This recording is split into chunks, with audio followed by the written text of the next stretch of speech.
Om Jananim Sharadam Devim Ramakrishnam Jagadgurum Padapadme Tayo Shritva Pranamami Muhurmuhu.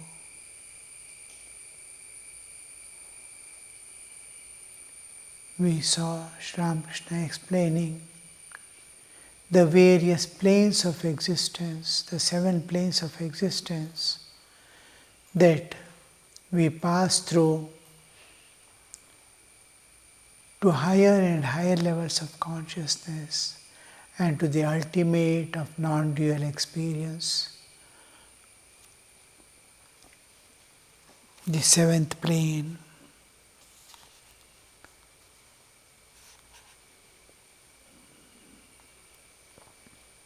In the top of the head is the 7th plane, that is at the crown, the center of the head, the topmost region. When the mind rises there, one goes into samadhi. Then the Brahmajnani directly pursues Brahman. The aspirant who was aspiring for Brahmajnana, his consciousness, I am conscious, this individual consciousness remains withdrawn to the innermost core of my existence, like lift passing through the lift from one floor to another floor.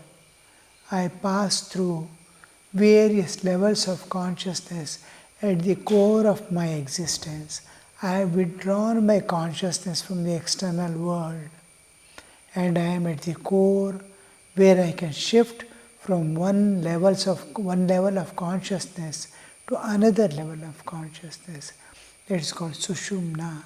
The 7 planes of existence are called the chakras: Mooladhara, Swadhisthana, Manipura, Anahata, Vishuddha, Ajna, Sahasrara. These are the 7 planes of existence. When we pass through from one to one, ultimately when we reach the topmost at the crown of my head. So this portion, that is, my consciousness has raised to the highest level of my existence. Here I cross the Prakriti, nature entirely, enter the realm of the spirit. Here, Nabhi, when I reach, it is Manipura. From Nabhi to Hridaya, I am traveling from the Jiva Tattva to Prakriti Tattva, from my individual existence to the cosmic existence, and from cosmic existence, I enter into the pure spiritual existence, and there I have 2 layers of one, the energy, and Chit-Shakti, and the Shuddha Chaitanya, the absolute existence. So in the 7th plane, I realize the highest plane of existence, where there is no duality at all, one ocean of Satchidananda, existence, bliss, absolute, existence, consciousness, bliss, absolute, or existence, knowledge, bliss, absolute. So, but in that state, his body does not last for many days. Once a moth sees the light, it never goes back. Like that, once the jiva, its paripurnata, it has to reach the ultimate, the source it has to reach, and once it has reached the source, it doesn't want to descend back to the bodily level of puny existence in this universe. To be a body is most heinous thing. We don't understand in the beginning. Of course, there are various pleasures we can enjoy, but with each pleasure there will be huge amount of suffering and bondage. So bodily encasement itself is a bondage, And as we evolve to higher and higher levels of consciousness, become totally more and more independent of body. Finally, when we reach the anat itself, we entirely become independent of the physical body, sthula sharira. And crossing the Vishuddha chakra, we become more free. We are crossing the entire nature, Prakriti. Here is the Akasha Tattva. I go beyond it. I go beyond all bodily limitations, both of the physical and the subtle Sukshma Sharira also. And there will be Karana Sharira, Bija Rupa of all my karmas and vasanas, Vasanakshaya, Tattvajnana and Manonasha happen at a time. And the enlightenment, Brahmajnana, Atmajnana, Vasanakshaya, all the vasanas, destruction of the vasana, and Manonasha, the mind ceases to exist. All the manovrattis become eliminated. Mind becomes zero. Manonasha. Mind becomes zero. The spirit shines by itself. Atman shines by itself. What is obstructing my understanding of the I am that Atman is mind. Mind is standing between me, and then my real nature. So this mind dissolves. When does my mind dissolve? When my vasanas go away. My tendencies to hold on to the world goes away. I reach higher levels of consciousness. First from the Deha Bhava to Jiva Bhava, from Jiva Bhava to Atma Bhava. So when one reaches that, when he reaches the ocean of Satchidananda, these small pennies like small things of the world, enjoyments, who will relish to be body and enjoy these things? They never come back. There is paripurnata. The purpose of body is over. The body, human body was given to reach back the source, reach home. Once one reaches home, its purpose is over. Sri Ramakrishna used another example of one person wanted water. He searched where to dig out a well. Then what all needed for digging out the well, he acquired. All materials, the crowbar, spade and all that, and baskets, and they started digging the well. And they went on digging, they got the water sufficient for all times, in summer, winter, at all times. He is full now. And purpose for which the instruments were brought was over. Now what will he do with the instruments? It's over. Anybody wants, they can take and go, or its purpose is finished, he will throw away one place, or give it away to anybody who wants it. Its purpose is served. So many will throw in the well itself, many will throw in some place, or put it in place where others pick it and go. And similarly, body's purpose is to reach the absolute, the ultimate, and then its purpose is over. Now it falls off. It has to fall off one day. If without realization he would have gone as transmigratory soul. Now he has reached back the source and left the body.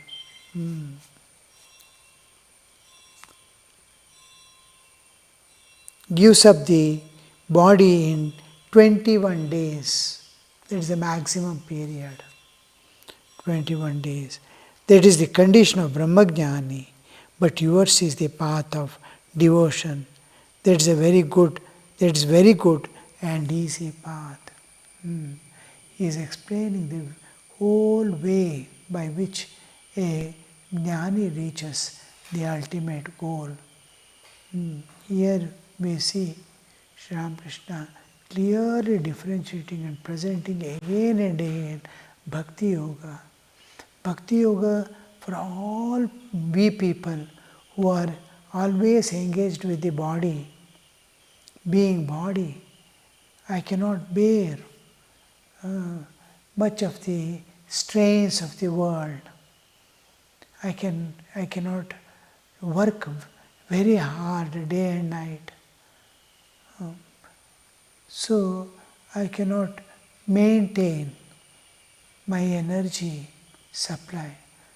I cannot live on natural things. I have to cultivate, I have to gather the food material, I have to sustain my body. Deha Bhava is still there. And to follow any path other than Bhakti Yoga is very difficult.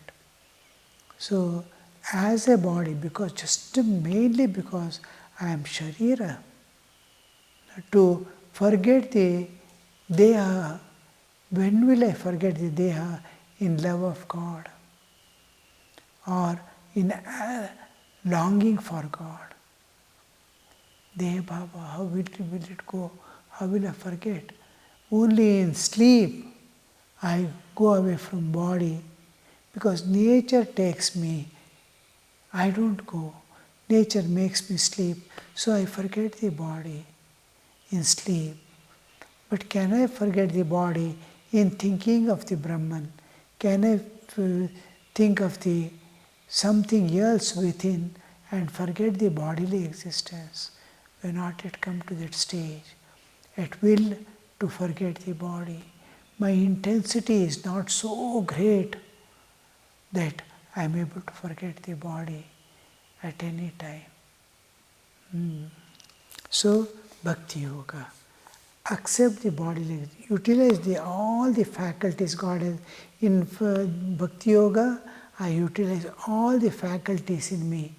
Bodily existence, my heart, my mind, my senses, whatever I have, mine, I am utilizing. In Jnana Yoga, I am utilizing only my buddhi. Other things remain unused. In Karma Yoga, I use my body alone, bodily existence, Deha. All other aspects of my existence leave dormant, unused. In Raja Yoga, I utilize my willpower, Ichha Shakti, and all other faculties I will drop away. In Bhakti Yoga, I use all bodily existence, mind to do japa, body to do worship and serve others. All faculties. Buddhi is used to discriminate, to study scriptures, to read the Bhagavata and all that.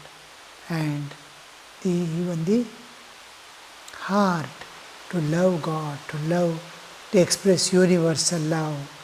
All the faculties within me are utilized.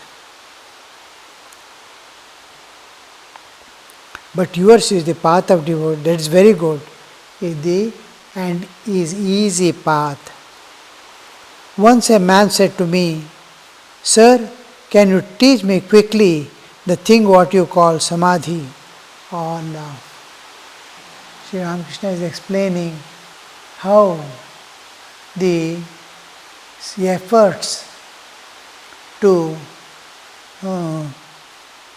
reach samadhi sthiti, so difficult, very difficult thing to forget the body in thought of God.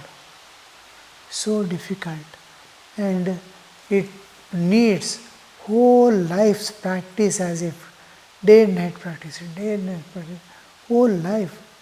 Max Muller, one of the Westerner who translated many of the Indian traditional paths to West, especially the Jnana Yoga, Raja Yoga, Kundalini Yoga, all these presents to the West.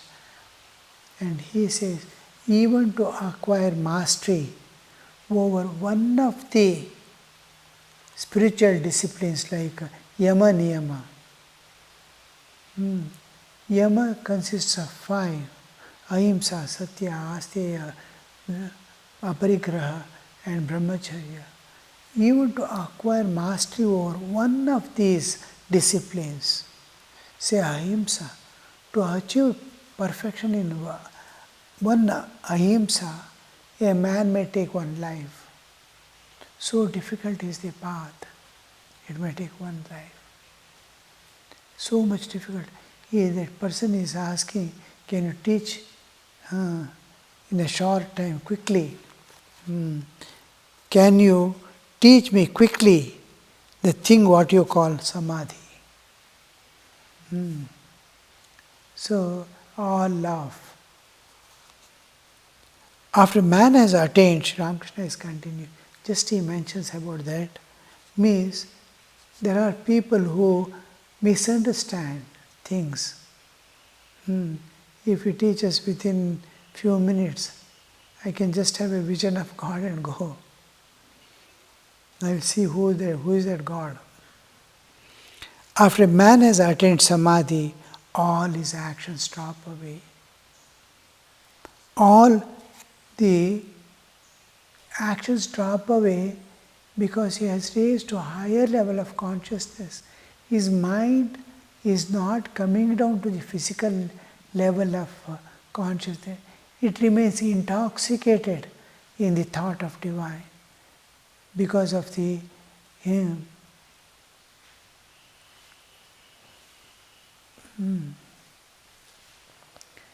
it is what is happening within is the whole thing. It is catching, you see. We are seeking something which is beyond all limitations. Indriya atita vastu, atindriya vastu. It is not pertaining to anything of this world. It is beyond. To transcend to higher levels of consciousness. And once it reaches, it cannot come down to the Indriya level also. He staggers his steps as if drunken. A person who has drunk to his full liquors, he cannot walk steadily. Why he is not able to walk? Because he is not able to bring his consciousness, normal consciousness. It is intoxicated.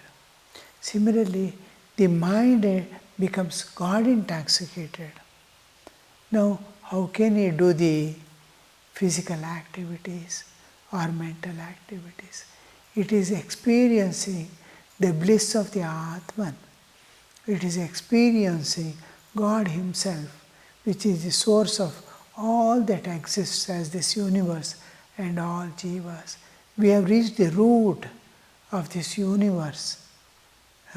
And who comes to the surface?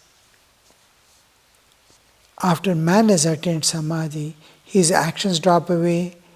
All devotional activities such as worship, japa, and the like, as well as the worldly duties, cease to exist for such a person. Duties cease to exist. It drops away. It doesn't throw away, give away. It drops away. Just like a child is growing, the child at a particular age, even at the 1.5 years, 2 years, is playing with toys.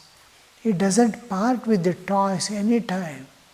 He doesn't want to give to his friends. He doesn't allow the friends to touch the toys and play with it. he says, it's mine, I will not give you.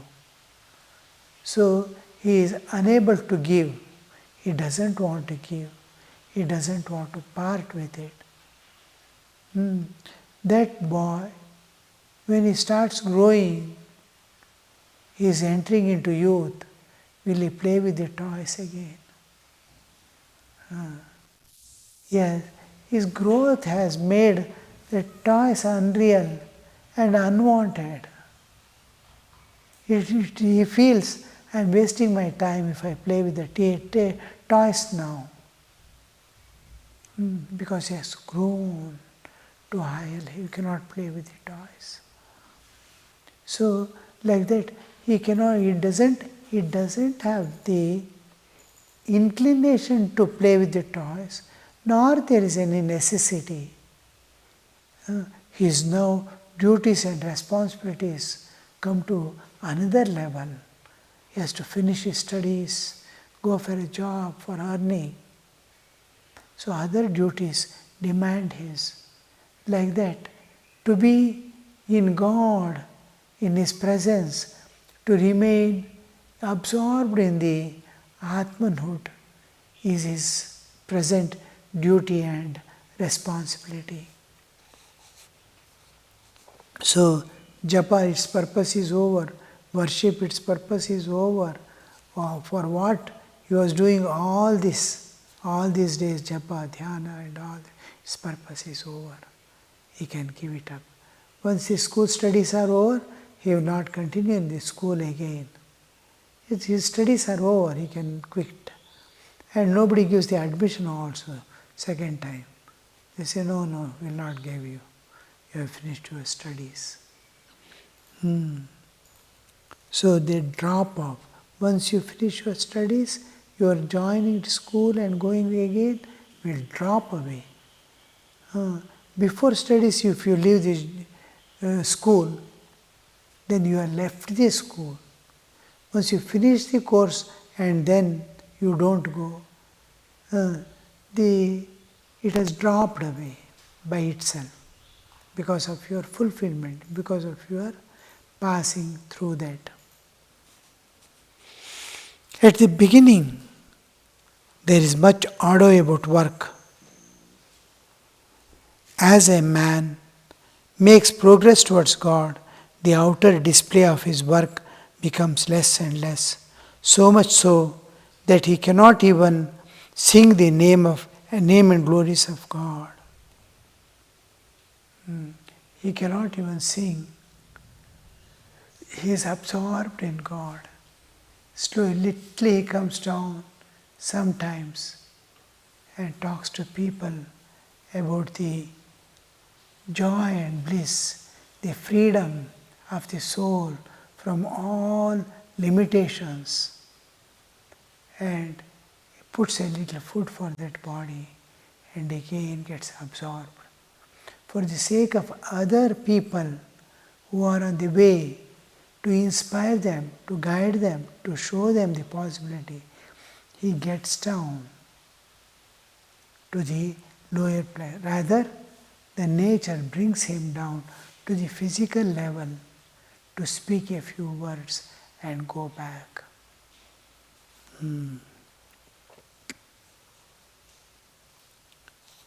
He cannot even sing the names and glories of God.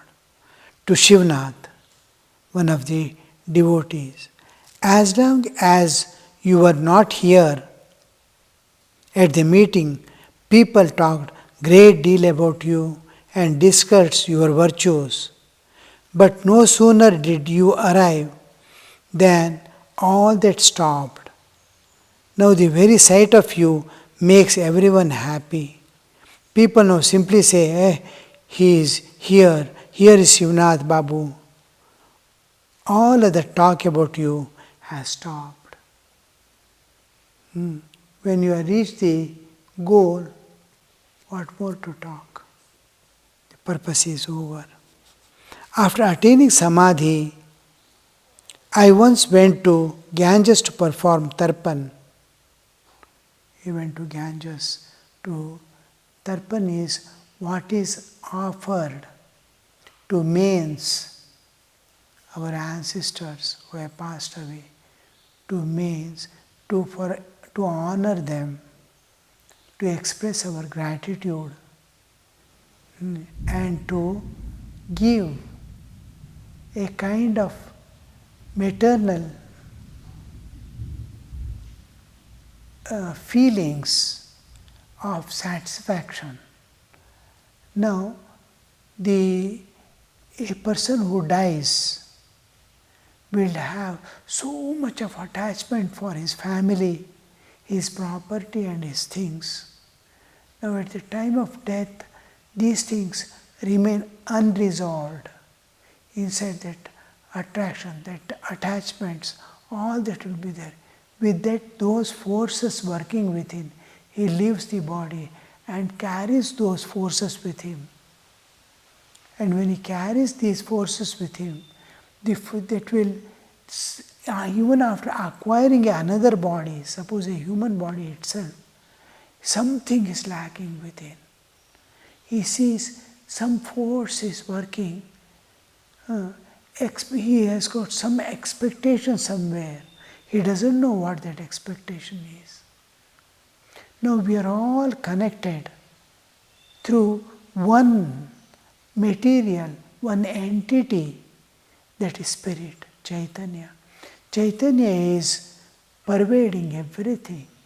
Somewhere if there is a strain in an object which is taken ashraya in Chaitanya, or Chaitanya is expressing through an entity, just like Chaitanya is expressing through this body as Vinayakananda. It is expressing through this body. It is remaining. This body is an entity. I am not this body, but I am expressing through. If the Chaitanya is expressing through a body, then if the tendencies of the or expectations and demands of the past lives are continuing him, he is not aware of the past life. He doesn't know he had a past life, what he had to do. But he is expressing through, he has acquired a new body. The forces of expectation are, what is the expectation doesn't know. He is restless within. God has given him everything, suppose. He doesn't lack anything, but still he is unhappy within because of those forces working. So we are linked through the Chaitanya. Chaitanya is expressing in this body as so and so. And previous body when I was there, I had so many expectations from the people, my children, my grandfather, this, that and all from everyone had. After dying, those expectations were continuing here. Suppose they heartily offer, suppose son offers, my dad, you go ahead. We have released you from all expectations and demands. We offer the Shraddha, what is done with Shraddha. With faith and devotion, what is done is called Shraddha. With faith and devotion, I offer this water and sesamam to release you from all stresses and strains of this life. Then it is Chaitanya, it feels and it receives there. It doesn't know. His mind becomes light. His heart becomes light. We do not know what for, what made him that way, but he feels light, he feels happy, he has got something without getting anything because the strains have gone away from. This is called Shraddha, offering. So Sri Ramakrishna goes to offer that tarpana to bring solace to the other people, elders who have left the body and gone away. Om Shanti Shanti Shanti. Harihi Om Tat Sat.